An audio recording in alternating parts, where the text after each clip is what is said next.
Some people ask me questions about the gender ideology and the sexual revolution. Where does it all come from?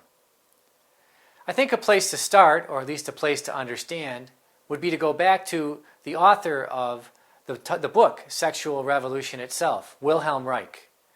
Wilhelm Reich was an Austrian psychologist who followed Sigmund Freud. Reich worked in Vienna, and he was initially in his life following the Freudian plan of trying to corrupt Catholic girls one by one through the use of psychoanalysis.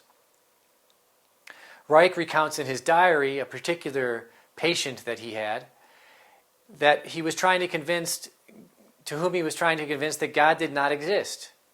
And Reich was noticing that as long as he argued with this patient about the existence of God, she resisted his efforts. She could come up with just as many arguments for the existence of God that he could come up with against the existence of God. But then Reich noticed that this patient went to an opera. It was a scandalous opera that had impure acts in it, acts against chastity. And Wagner noticed that this patient of his, when she was at this opera and immediately afterwards, herself committed these impure actions. Wagner noted in his notebook, this perhaps would be the key to sexual revolution, because he saw that this lady, this young lady, after she had committed these actions, no longer argued with him about God and his existence. She simply took it for granted that God didn't exist anymore. He didn't even need to argue with her about the existence of God. God had simply disappeared from her consciousness. And so Wagner realized that he had made a mistake by committing to psychoanalysis as the mechanism for spreading sexual revolution. Instead, he thought, this would have been in the 1920s and 1930s, a much more effective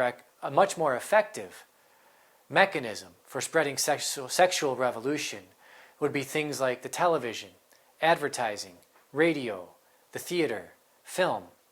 These cultural mechanisms would reach people precisely at the moment when their intellectual and their intellectual guard was down and that their will was down.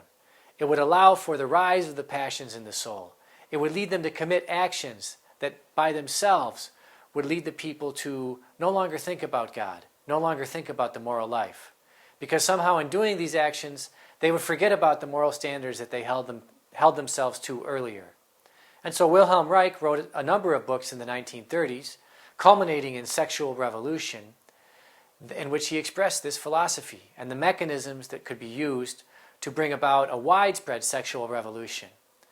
This book got suppressed essentially until the 1960s, when it was retranslated into English and then became the mantra or the guidebook for what we now know as the sexual revolution or the gender ideology. Thank you.